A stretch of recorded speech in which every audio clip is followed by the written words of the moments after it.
pessoal, como havia prometido, agora vamos à segunda parte desse vídeo especial dos aniversariantes Peter Cushing, Christopher Lee e Vincent Price. Hoje, 27 de maio, comemoramos o duplo aniversário dessas outras duas grandes lendas, o Sir Christopher Frank Carandini Lee, que nasceu em 1922, e Vincent Price, nascido em 1911. Então, se você não acredita em astrologia, eu quero que você me explique que conjunção de astros foi essa que fez os dias 26 e 27 de maio se tornarem tão especiais com o nascimento dessas três lendas, desses três mestres do cinema. Bom, para esse vídeo não ficar muito longo, já que são muitos filmes, eu reduzi a quantidade de títulos escolhidos e eu vou fazer esse resumo nesse único vídeo.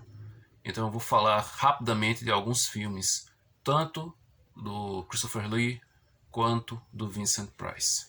Bom, começando com dois filmes na sequência em que o trio se encontra, que são os filmes Grite, Grite Outra Vez, de 1970, e o filme A Mansão da Meia-Noite, de 1983.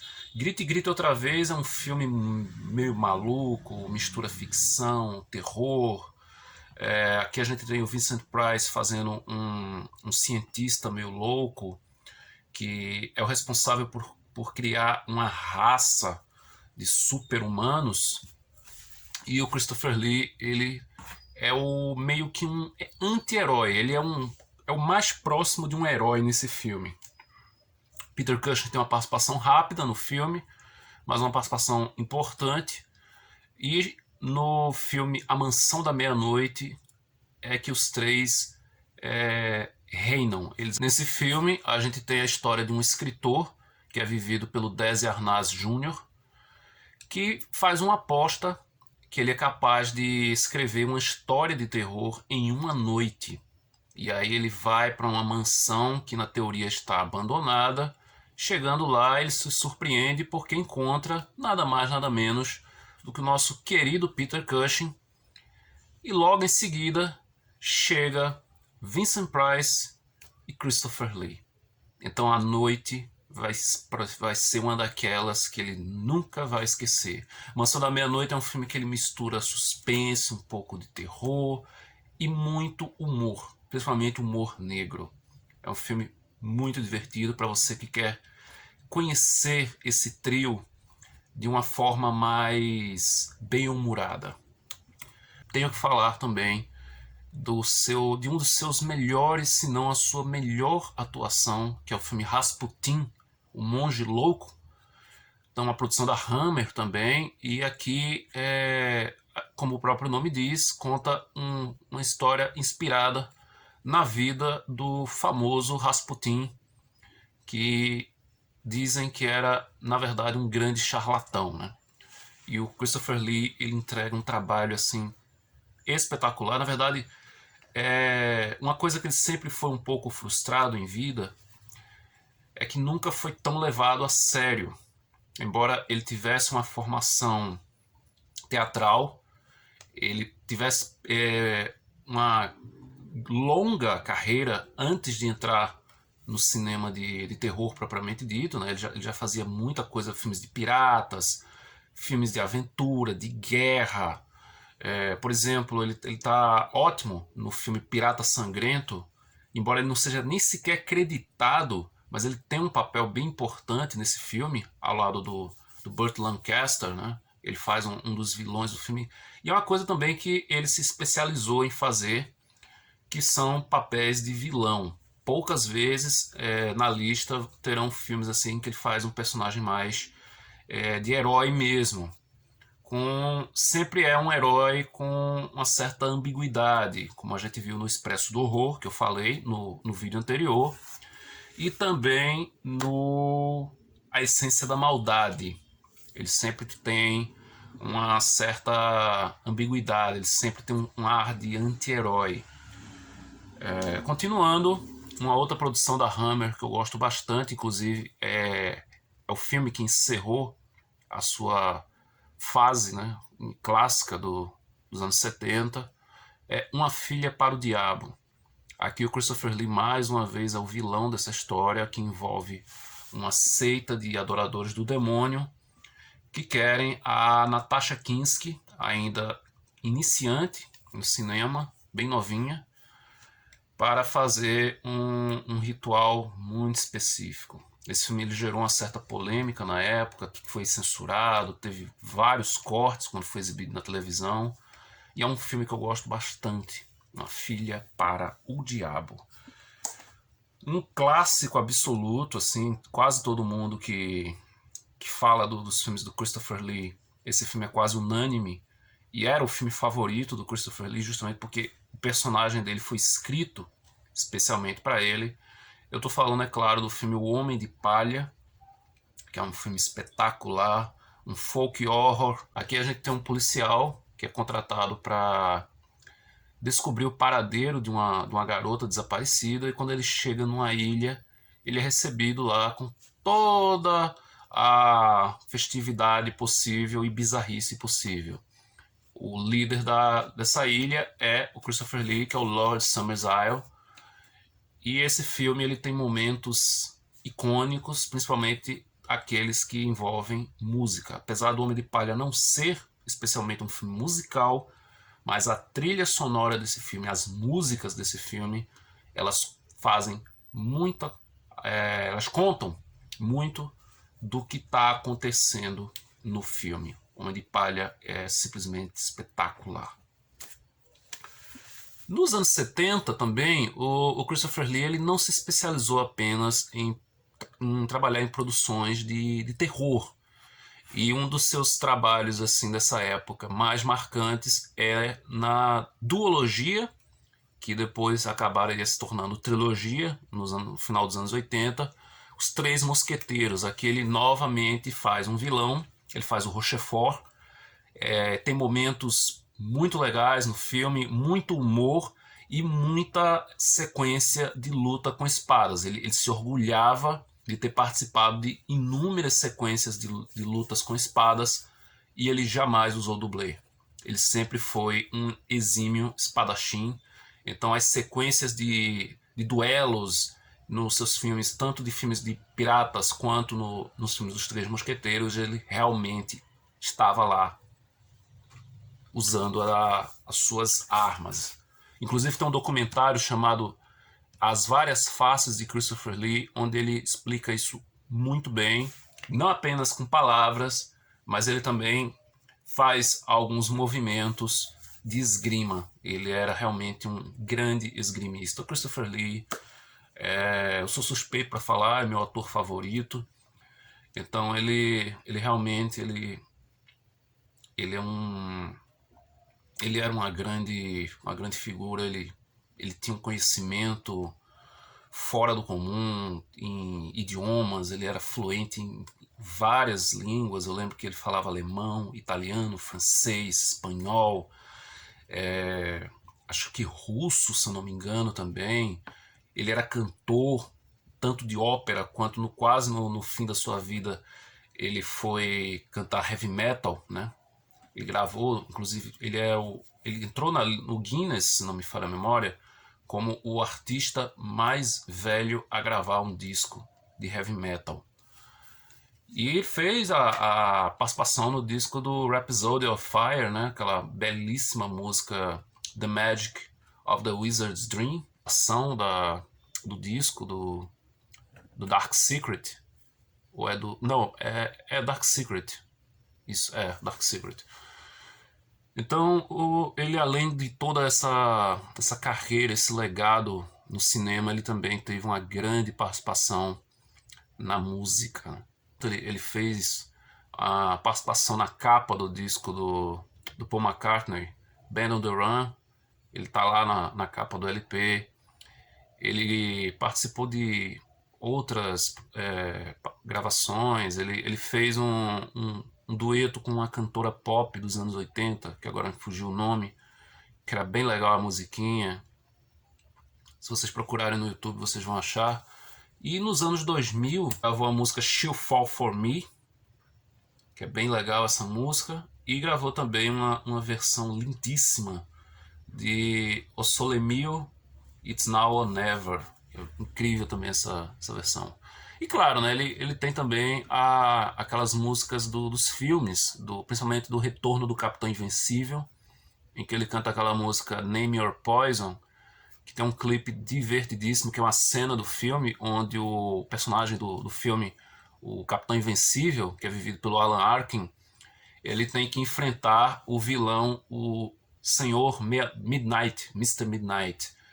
E o filme, muito antes do Hancock, ele traz um super-herói cujo a maior fragilidade dele é a bebida. O ponto fraco desse herói é a bebida. Então, esse vilão, ele sabendo disso, ele apronta um bar inteiro para receber o Capitão Invencível e ele vai cantando a música e falando o nome de vários drinks. É muito legal. Mas voltando à minha lista, falando em bebida, falando em bebida, líquido me lembra soro.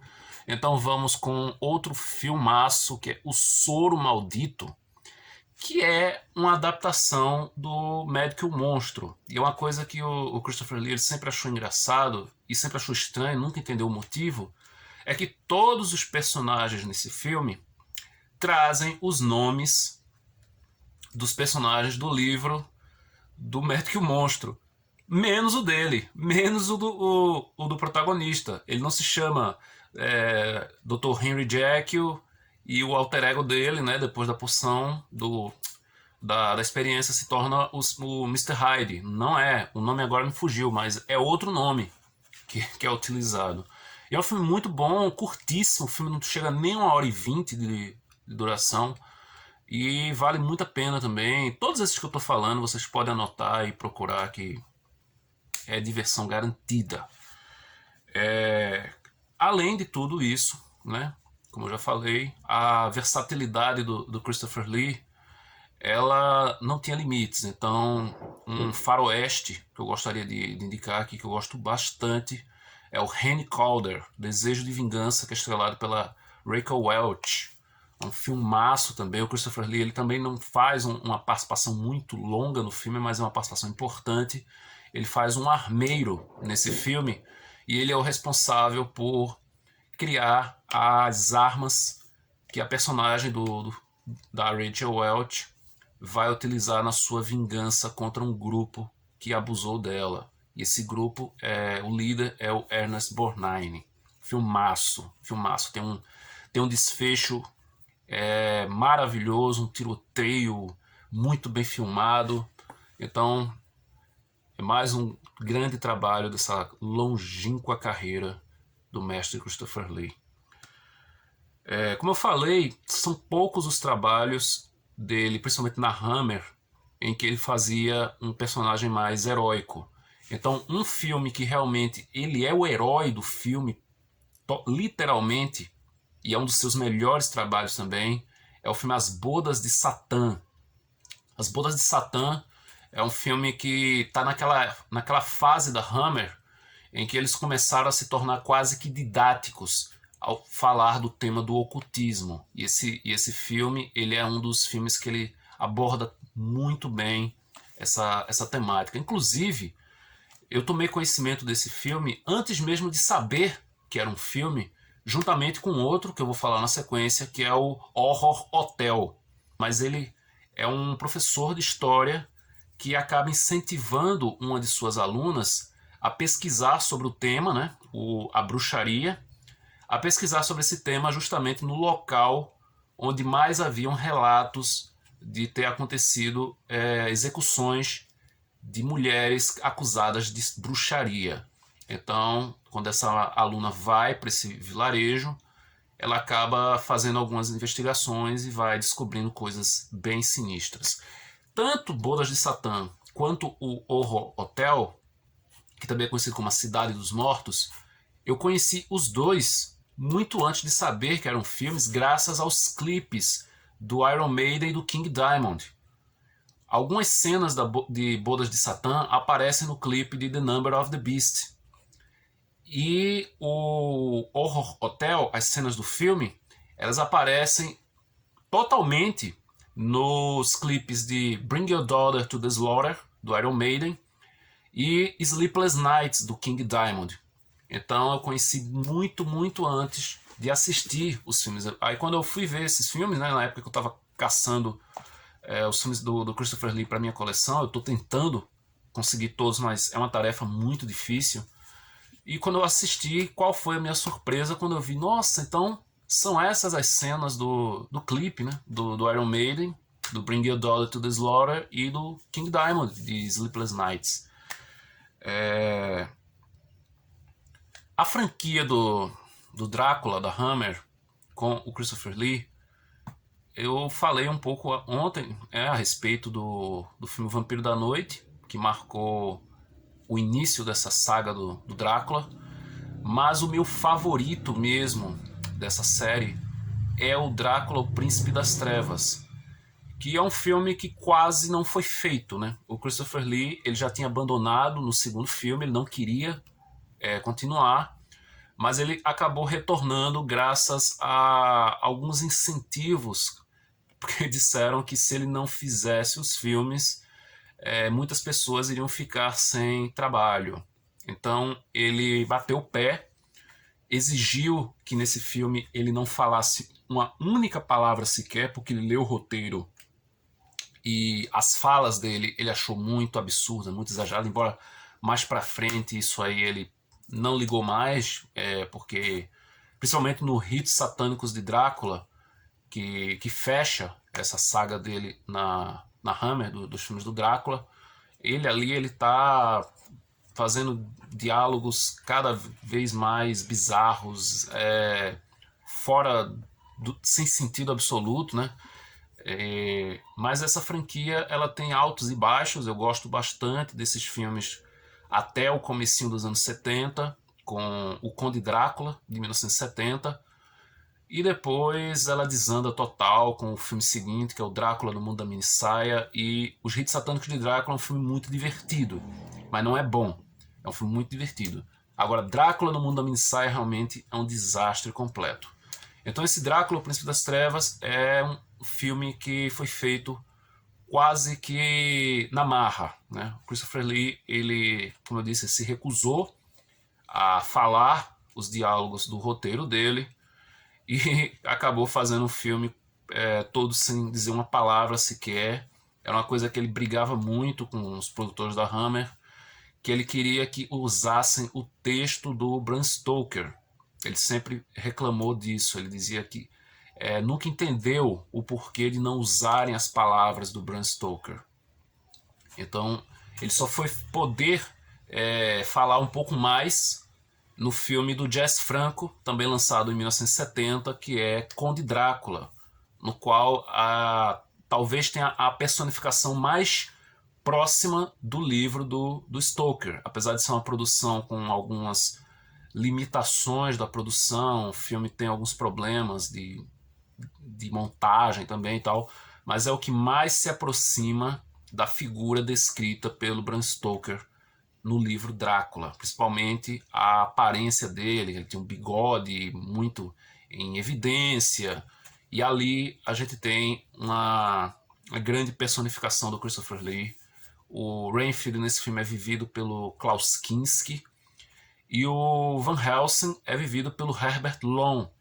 É um filme que eu aprendi a gostar com o passar dos anos. A primeira vez que eu assisti eu não curti tanto, mas com o passar dos anos, nas revisões, eu fui gostando cada vez mais e hoje eu gosto bastante desse filme.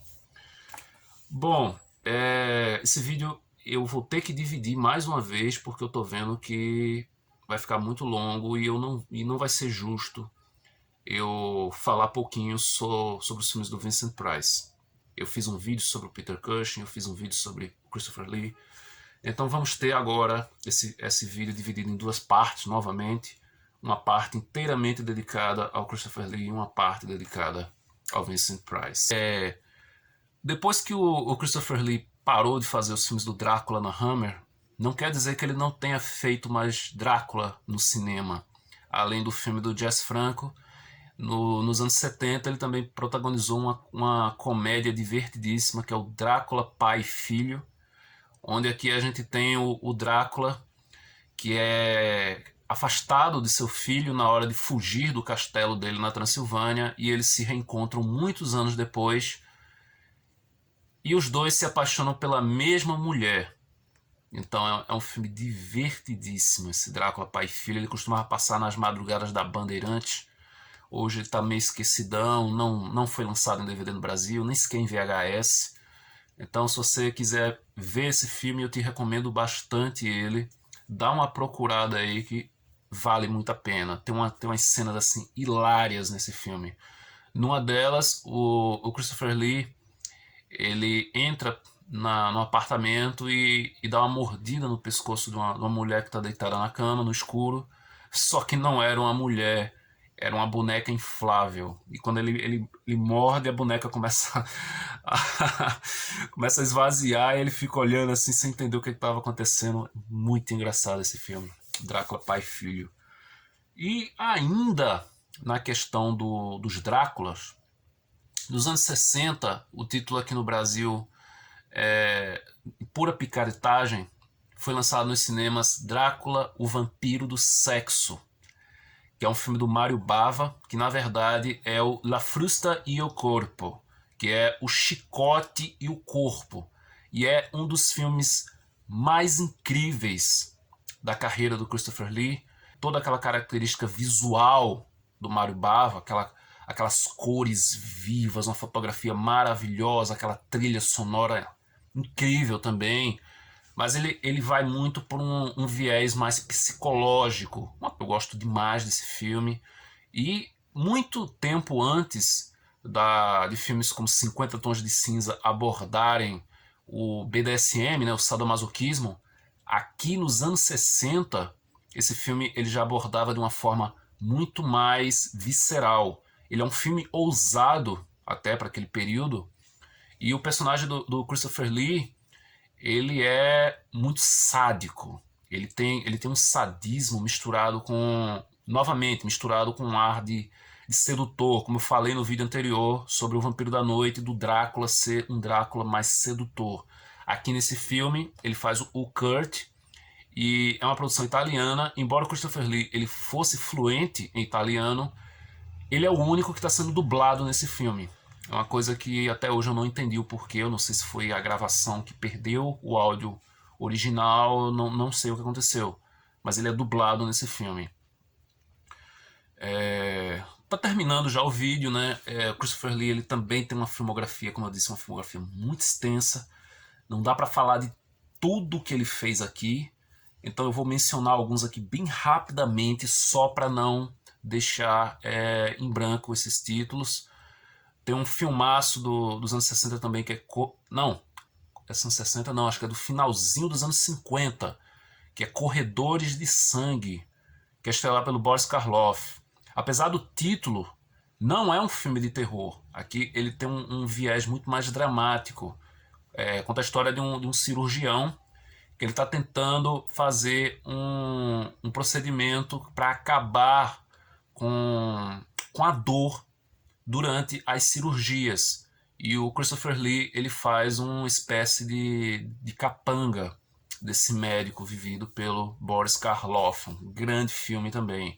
Outro filmaço também é o Teatro dos Horrores. Nesse filme o Christopher Lee ele faz o dono de um teatro. E alguns assassinatos começam a acontecer, e esses crimes são relacionados a ele, especialmente a peça que ele está desenvolvendo atualmente. Um outro filme sensacional é o filme Terror na Penumbra, que é também com o Peter Cushing, que eu falei no vídeo anterior, e aqui a gente tem uma história que envolve um pouco de ocultismo, um pouco de mistério paranormal, um pouco de ficção.